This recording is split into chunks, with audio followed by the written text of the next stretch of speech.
छोड़े रे तय सजना सजना, मैं देखो राती में तोर सपना।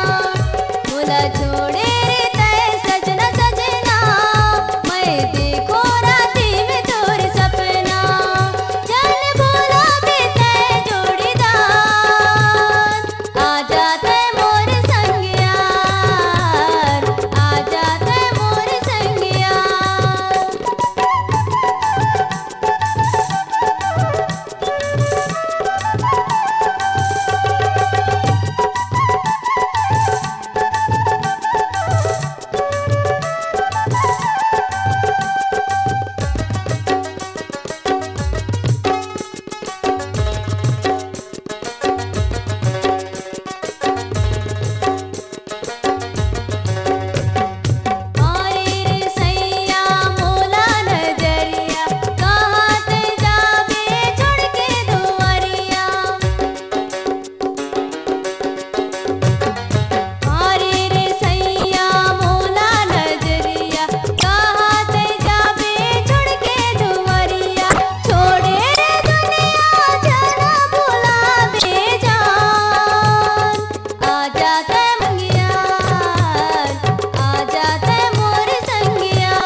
सुंदरानी वीडियो वर्ल्ड प्रस्तुत करते हैं पहली बार छत्तीसगढ़ की मशहूर गायिका अलका चंद्राकर के स्वर में अनेक महासतियों की गाथा, महिमा सती कथा।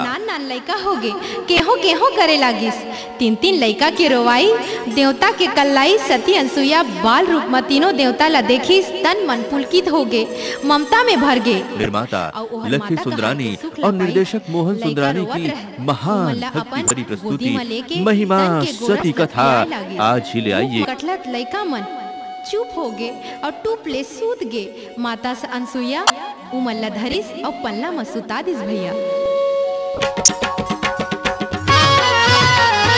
ये तीनों देवता ला आसन बैठाए हो, सती जल छिड़क के लइका बनाए हो, माता जैसे गोदी माँ उठाए। महिमा सती कथा और जो वीडियो सीडी उपलब्ध है आपके नजदीक की दुकान में। ये गोरा से पियाए फिर पलना में सोवाए हो।